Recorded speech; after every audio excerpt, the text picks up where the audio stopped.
Boa noite, no ar mais um Conexão Jovem, feriado. A gente descansou bastante, hein, Luciana? Muito, descansei pra cá. Descansei muito também. Nossa, olha, passei bastante, enfrentei o frio de Campos do Jordão. E você, o que você fez nesse feriado prolongado? Manda pra gente no nosso Twitter, @PG Conexão Jovem, mas usa a nossa hashtag, né? Esse Chapolin, Jogo da Velha Conexão Jovem. Olha só, semana passada teve o Dia Mundial, ou é nacional, não lembro agora, sobre o combate ao fumo. E essa semana, Luciana, a gente vai abordar sobre drogas lícitas. Isso. Cigarro, álcool, remédios. Tem muita coisa boa essa semana. Pois é, e hoje, para iniciar a semana, vamos falar sobre alcoolismo. Participa com a gente nas nossas redes sociais, o Conexão Jovem está só chegando.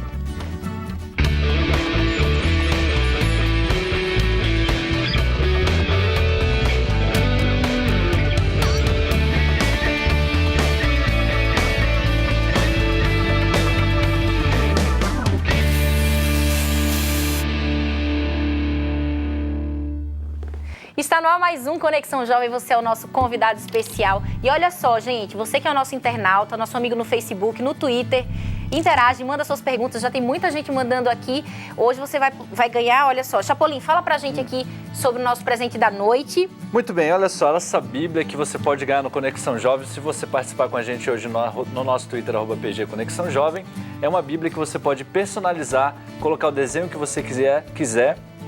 E participar do concurso, Luciana, da Sociedade Bíblica Brasileira. Você vai personalizar a sua Bíblia, depois você vai mandar uma foto para eles e você pode concorrer em outubro a um prêmio super bacana deles aí. Então, é só participar com a gente, você pode ganhar a Bíblia e ainda pode ganhar um prêmio da Sociedade Bíblica Brasileira. Com certeza. E se você quer conhecer um pouco mais sobre a Bíblia, olha só, queremos dar um presente muito especial, o nosso estudo bíblico para jovens. Luciana, como é que eu faço para ganhar esse presente? Muito simples, passe no nosso blog novotempo.com/Conexão Jovem e saiba como adquirir esse presente do Conexão e da TV Novo Tempo, beleza?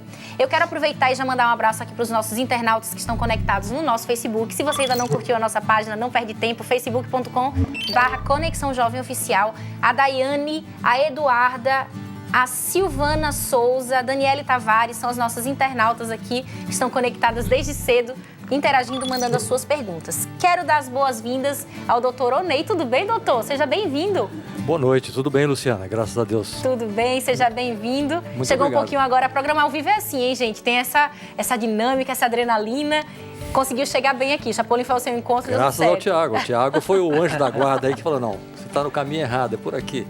Seja bem-vindo, viu, doutor? Obrigado, Luciana. O doutor Onei, ele é amigo dos Alcoólicos Anônimos, não é isso, doutor? Exatamente. Explica pra gente o que é o AA, primeiro. O AA, a própria definição diz que é uma irmandade de homens e mulheres que compartilham entre si suas experiências, forças e esperanças a fim de resolver o problema comum do alcoolismo e ajudar outras pessoas também a se recuperar do alcoolismo. Então, é uma irmandade. E nessa irmandade, eu costumo dizer que é a irmandade mais democrática que existe, porque a todos acolhe, aceita a todos.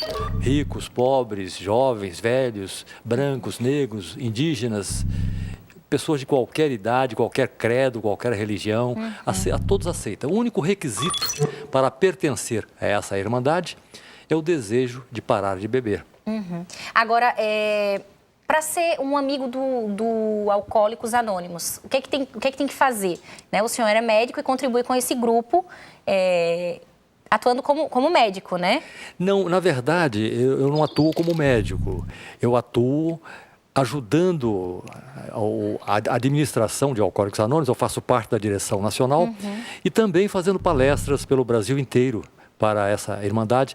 Inclusive, amanhã eu estou indo para Brasília, onde ficarei uma semana, não só fazendo palestras, como também fazendo a divulgação na mídia. Esse trabalho que nós estamos fazendo assim, graças ao espaço que vocês estão nos abrindo. Aliás, eu quero, em nome de Alcoólicos Anônimos, agradecer a vocês, porque esse trabalho de mídia é importantíssimo para alertar essa juventude sobre os perigos das drogas. Vocês estão de parabéns, esse trabalho é magnífico. Vocês estão falando sobre todas as drogas. E a porta de entrada, eu dizia agora há pouco para o Tiago, geralmente é o álcool. As drogas ilícitas, exatamente. Né? A porta de entrada, em 90% dos casos, é o álcool.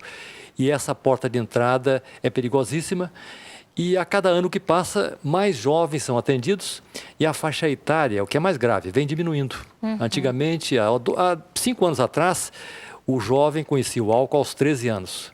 hoje aos 11 anos de 11, idade né? já estão conhecendo o álcool. É muito perigoso. É muito cedo. Muito cedo. Isso se deve ao quê? A um contexto familiar em que, de repente, os pais bebem muito socialmente e já se torna muito comum ao filho?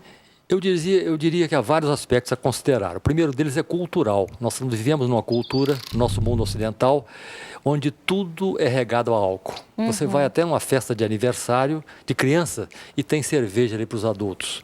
Então já começa por aí. Você vai numa festa de Natal, Ano Novo, tem sempre São festas, um álcool. assim, até festas religiosas, Exatamente, festa religiosa que não devia entrar o álcool e entra. Então, culturalmente, já existe esse problema. Além disso, há certas famílias que já tradicionalmente já gostam da bebida alcoólica.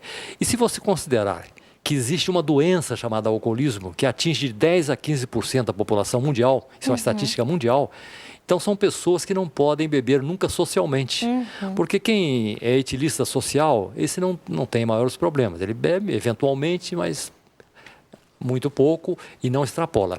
Agora, quem tem a doença alcoolismo, o álcool tem um efeito muito magnificado nessas pessoas, o efeito é grandioso, o prazer que ele dá é muito superior a quem não tem a doença alcoolismo, o que faz com que eles não consigam vencer a compulsão e acabam bebendo assim exageradamente. Exageradamente. Daqui a pouquinho a gente vai falar também sobre a questão da predisposição, mas antes eu quero saber o que os nossos internautas estão falando. Chapolin. Luciana, muita gente participando aqui no Conexão Jovem, mas antes disso eu quero fazer uma colocação, porque eu vi uma lição nessa minha ida atrás do senhor, doutor Onei, quando eu fui lhe procurar, e eu acho que tem muitos jovens também que às vezes se perdem no caminho e não sabem voltar. Precisa de alguém ir atrás e ajudar, porque senão não tem como voltar, o cara não sabe o caminho. Eu acho que o papel de vocês no Alcoólicos Anônimos tem a ver com isso, né? De ir atrás de quem está precisando. Mas tem muita gente participando com a gente, Luciana, tem pessoas mandando perguntas e outros, por exemplo, aqui, o pessoal está mandando um abraço para a gente. O Matheus Santana, ele fala que todas as pessoas que entram no alcoolismo, na verdade é uma pergunta, todas as pessoas que entram no alcoolismo querem sair depois de algum tempo? Sim, sem dúvida alguma.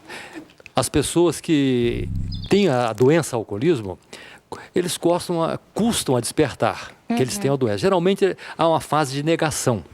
Como em toda doença, né? Uma pessoa que tem qualquer doença que seja, no início ela nega. Não, isso não pode estar acontecendo comigo, eu não tenho esse problema. E o alcoólatra não é diferente. Quem tem a doença alcoolismo, ele nega relutantemente. Fala, não, eu bebo porque eu gosto, eu sinto prazer, mas o dia que eu quiser eu paro. É que eu não quero parar agora. Até que um dia ele percebe que ele não consegue parar, se ele tem efetivamente a doença alcoolismo. E aí ele quer parar, mas aí é difícil. Aí realmente, se ele não procurar um grupo de ajuda mútua, e Alcoólicos Anônimos, esse grupo de ajuda mútua, é muito difícil ele parar. Ok, então. Mas estamos também conectados com o doutor César Vasconcelos, diretamente do estado do Rio de Janeiro. Boa noite, doutor César, tudo bem com você? Oi, Luciana, boa noite, tudo bem, graças a Deus. Doutor César, que é muito conhecido aqui na TV Novo Tempo, já participou do Sem Tabus, consultório de família. Seja muito bem-vindo, viu, doutor César, aqui ao Conexão. Obrigado, Luciana, é um prazer estar aqui com você. Doutor César, que é psiquiatra. Doutor, conta pra gente se existe uma predisposição para o alcoolismo. Existe uma predisposição, de fato? Deixa eu só cumprimentar o colega aí, doutor Onei, né? E por favor. Parabenizá-lo pelo trabalho que faz com a parece que de cada 100 pessoas que bebem, 14 teriam uma uma alteração no seu organismo que favoreceria o alcoolismo.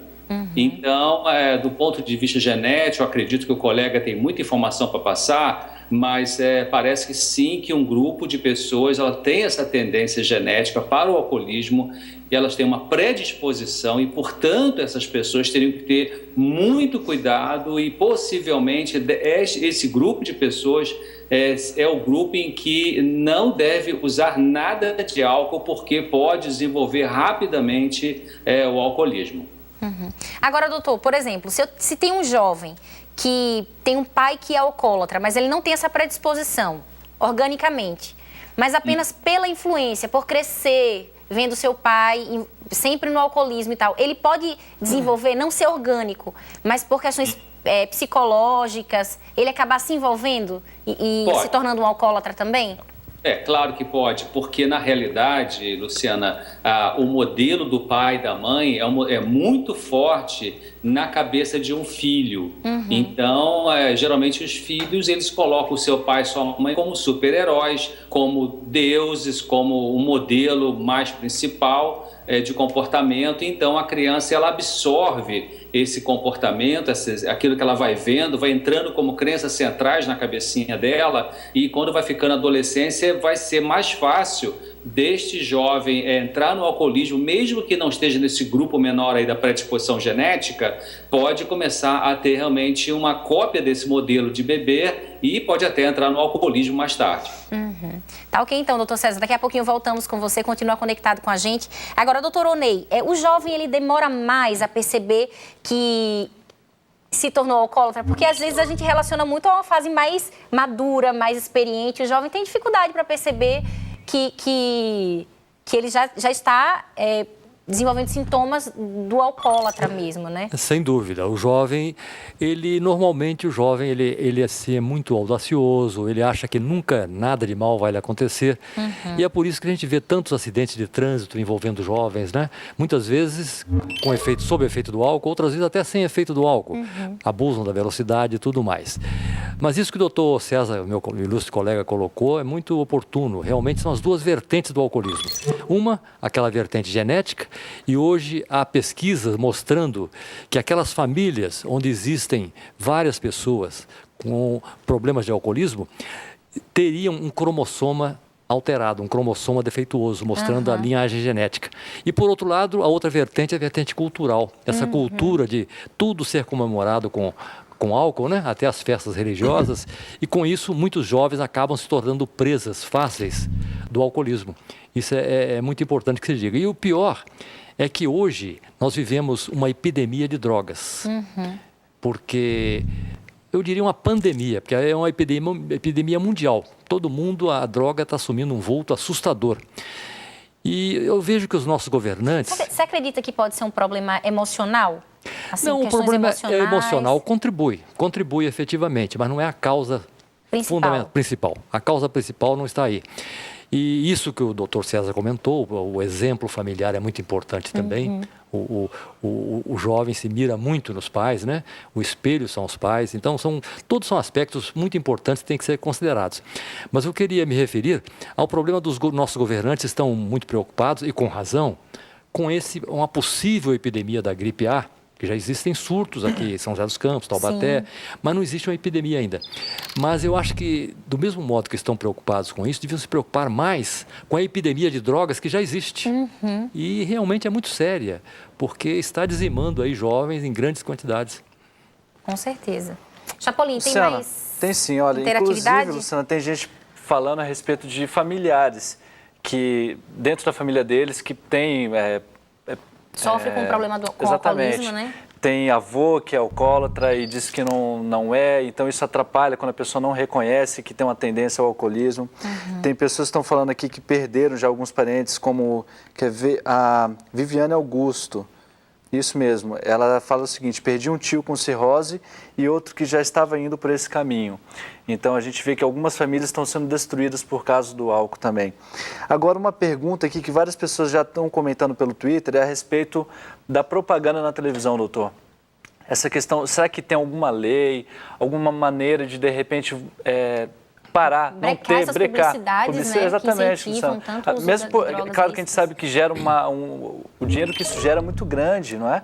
Mas tem como? Existe alguma lei, alguém pensando em cima de uma lei para proibir a propaganda de bebida, de cigarro na internet, especificamente de bebidas que a gente está falando hoje?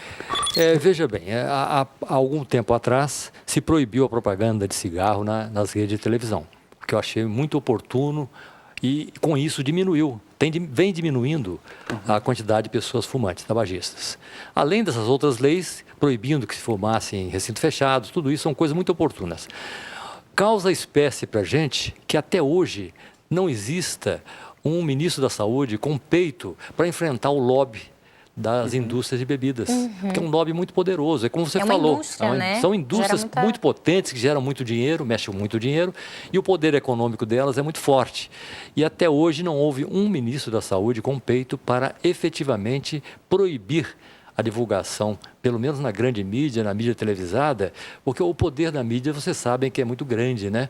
E o jovem, ele se mira muito naquelas propagandas tão bonitas envolvendo bebida, onde aparecem jovens, rapazes e moças aparentemente saudáveis, bonitos, né? Vitoriosos, com vencedores na vida. vida. Exatamente, com qualidade de vida, com espírito de liderança.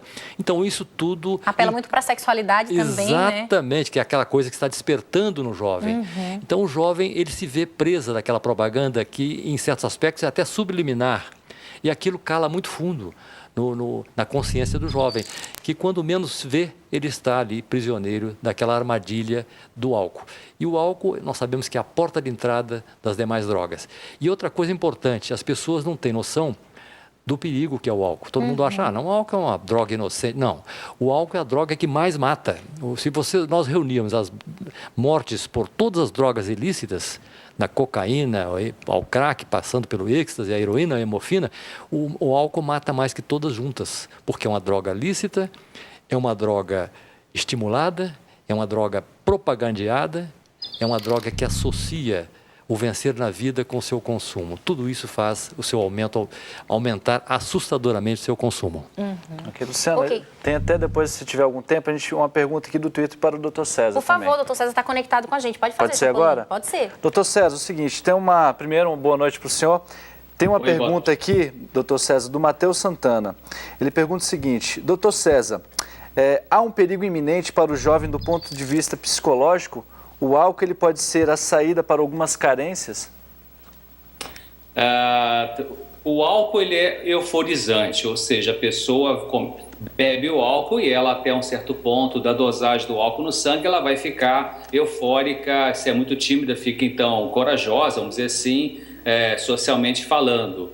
Agora, para resolver as carências afetivas, evidentemente que não. Ela tapeia a carência afetiva, ela faz só uma maquiagem do que a pessoa está sentindo de desconforto emocional por conta de perdas afetivas que ela teve na vida, ao longo da vida. Então não resolve nem na verdade a timidez, não resolve as necessidades afetivas. Então a pessoa se engana, né, com o álcool e ela então vai só tapeando a necessidade de resolver o assunto de maneira construtiva. Então, realmente não é uma solução para isso, não. É importante, só complementando a ideia do colega aí, 50% das mortes por acidente automobilístico tem a ver com álcool. Eu concordo com ele. Por que não se coloca também uma propaganda, ou melhor, se coloca uma ação contra a propaganda na televisão em relação à bebida alcoólica? É claro que não vai fazer esqueci como é que chama agora, um zero álcool, porque não vai funcionar, né? Uma lei seca assim do país todo não funciona, mas limitando a propaganda realmente é uma coisa importante. 50% dos homicídios tem a ver com álcool e 25% dos suicídios tem a ver com álcool também. Então o álcool não é a solução para timidez, para carência afetiva ou para insegurança pessoal. E não é um problema que não é apenas individual, se torna coletivo, né? É um problema social mesmo. É um problema social, sem dúvida alguma, e dos mais graves que existe, né? E eu não entendo como até agora não houve assim uma conscientização por parte dos nossos governantes. Inclusive, é bom que se diga, até algum tempo atrás, agora não sei a atual conduta da área de saúde do governo, mas até alguns anos atrás se preconizava a redução de danos. O que é a redução de danos? É fazer fazer uma propaganda, uma mídia intensiva, estimulando as pessoas a consumirem menos.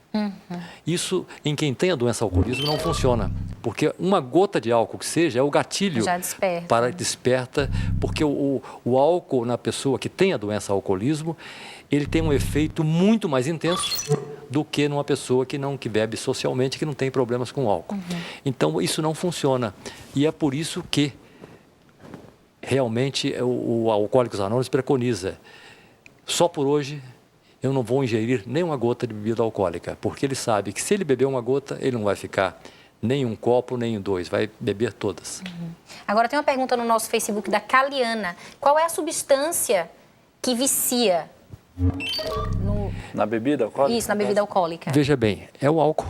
A substância é o próprio álcool, porque o álcool é uma substância que, como frisou o doutor César, no primeiro momento ele desinibe. E é por isso que tantos jovens que vão a um baile, estão lá inibidos e tal, tomam aquela gota de álcool, já sai, já fica desinibido, torna-se destemido. Num segundo tempo, quando toma todas, aí ele parte para a depressão. Aí faz o efeito exatamente o contrário. Mas no início ele desinibe. Então é muito comum os jovens tomarem. Aliás, uma outra coisa que é preciso que se diga, é frequente nessas chamadas festas raves, aquelas festas onde existe 24 horas no ar, né? Ao ar livre, ao ar livre, exatamente com aquele som técnico, né? É muito comum as pessoas ingerirem álcool associado com substâncias excitantes, como a anfetamina, que são medicamentos perigosíssimos, que são só usados sob receita médica, mas eles conseguem, através de contrabando, esses medicamentos. Então, é um efeito, assim, extremamente devastador para o organismo. Ok. Agora, doutor, existem graus do alcoolismo, assim, um alcoólatra moderado, um alcoólatra ou... Veja bem. O alcoólatra é alcoólatra. O alcoólatra é alcoólatra. Ele começa a beber moderadamente. Ele não começa tomando todo. Ele começa a beber, quando ele tem a doença alcoolismo, ele começa a beber, às vezes, um dia sim, um dia não, às vezes só no final de semana. Depois começa a aumentar, vai aumentando. E porque no início, com pouca a tolerância do organismo, com pouca bebida, ele já fica alterado. Mas depois o organismo vai adquirindo resistência. Ele precisa tomar mais e mais. No fim de um certo tempo, o grau já está, o que nós chamamos, no fundo do poço. É muito intensa a coisa. Agora, quer falar? Pode falar. Eu tenho só uma dúvida, porque tem alguns amigos meus que já chegaram, já vi, eles falaram assim, não, beber um pouquinho não tem problema, eu sou forte para a bebida não me afeta. E como que seria isso? Todos têm a propensão para virar um alcoólatra ou não? Ou de repente existem mesmo pessoas que são extremamente fortes à bebida e... Ah, sim, sem dúvida. Há pessoas que têm uma resistência muito grande. Inclusive, lá em AA, eu conheço membros de AA que diziam o seguinte, que ele e os demais companheiros de farra bebiam e ele depois ia levar todos em casa, porque ele era o mais forte. É o mais forte. Mas não tem como saber se você tem predisposição. Não tem como saber. Inclusive, um alerta muito importante, quando você fala mais forte, é muito oportuna essa pergunta, porque as mulheres, elas sofrem um efeito muito mais intenso do álcool. Por quê? Porque biologicamente são diferentes. A mulher tem menos água no organismo e a mulher tem menos enzimas que metabolizam o álcool. Como consequência, o efeito na mulher é muito mais forte que no homem. E ela paga um tributo pesado ao câncer de mama, que é o câncer que mais mata no Brasil. As mulheres que bebem, assim, normalmente, direto e reto, as mulheres alcoólicas, elas têm uma chance de 70% mais de ter câncer de mama do que as mulheres sóbrias, que não bebem. Agora, doutor, estamos falando sobre predisposição e já ficou claro que não tem como saber, né, se eu tenho uma predisposição ou não, se o Chapolin tem. Qual é a orientação? A orientação é terminantemente não experimentar o álcool? O ideal é isso, apesar de que nós sabemos que no mundo que nós vivemos, na cultura nossa, isso é extremamente difícil. Agora, eu diria o seguinte, se você tem alguém na família que já teve problemas com álcool, seja um avô, um pai ou um tio, você é bom ficar com uma certa cautela maior, porque a chance de você ter essa doença geneticamente herdada é muito forte, é muito intensa. Agora estamos ainda com o doutor César conectado. Doutor César, qual a importância da família, né, da base familiar, na recuperação do dependente, no caso do álcool? Qual a importância da família nesse processo? Na reparação, se diz? Isso, na recuperação. Na recuperação, na reconstrução, isso. O colega doutor Ouney falou de uma coisa lá no começo aqui do programa sobre a negação. Então, quando a família começa a perceber que o filho ou a filha está bebendo exageradamente, então essa família tem que botar o pé no chão e não ter a negação do problema, né? Porque tanto o indivíduo que bebe tem a negação em geral, eu paro a hora que eu quero, né? Só um pouquinho e já está 20 anos atolado no álcool. Então, a família também tem que parar de negar e verificar que aquele filho, aquele adolescente está realmente exagerando para então tomar uma providência. Essa providência, é claro, é ter uma disciplina com amor, mas com firmeza. isso significa horário para chegar em casa, significa que os próprios pais devem dar o exemplo de não estar abusando do álcool. Se é uma família que toma álcool socialmente, não abusar desse álcool, de preferência não tomar, mas não abusar. Tem famílias que às vezes a mãe chega do trabalho, o pai chega do trabalho estressado, aí diz, vou tomar uma dosezinha aqui para relaxar. Então vai lá e pega uma dose de uísque, seja lá qual for a bebida, então já está passando uma mensagem para esse filho. Então se o filho ou a filha começa depois a também usar uma dosezinha para alegrar, ou para enturmar uma coisa assim, então que moral que esse pai, essa mãe vai ter, né, para poder ajudar esse filho. Então o exemplo, volta de novo a ser uma coisa muito importante, mas se o filho já está envolvido com alcoolismo, se está um abusador constante, então todo fim de semana toma um porre, como se diz, fica alcoolizado, esse pai, essa mãe tem que entrar com a mão um pouco mais firme, procurar levar esse filho para uma avaliação clínica, médica, para ver se já está afetando a saúde física desse jovem, e orientar para que ele não exagere nessa bebida e, se for possível, pare, porque pode ser um alcoólico em potencial, como disse o colega Alnei aí. Tá ok então, doutor César. Muito obrigada por sua participação. A gente sabe que a família é a base da sociedade, né? Uma das instituições aí que sustenta a nossa sociedade. Muito obrigada, doutor César, por sua participação aqui no Conexão Jovem, viu? Para todos aí. Um abraço para todos. Uma boa noite e abraço para o senhor. Doutor Onei, também muito obrigada, viu, por sua participação aqui no Conexão Jovem. Sou eu que agradeço essa oportunidade, porque é sempre importante a gente alertar sobre o perigo das drogas e o perigo das drogas lícitas, né? E eu parabenizo vocês por essa semana que estão fazendo programas muito oportunos. Se toda rede de televisão efetivamente desse um espaço grande como esse, eu acho que muitas vidas poderiam ser salvas. Com certeza. E procure, se você precisa, tem alguém, algum amigo ou alguém da sua família está passando por isso, procure Alcoólicos Anônimos aí da sua cidade que você vai encontrar, beleza? Tchau, gente. Tchau, Chapolin. Tchau, Luciana, acabou o programa. sem tempo de dizer nada, a gente fica até amanhã. Amanhã a gente conversa mais, Lu. Tchau, gente. Até amanhã, 7h30 da noite, ao vivo aqui na TV Novo Tempo.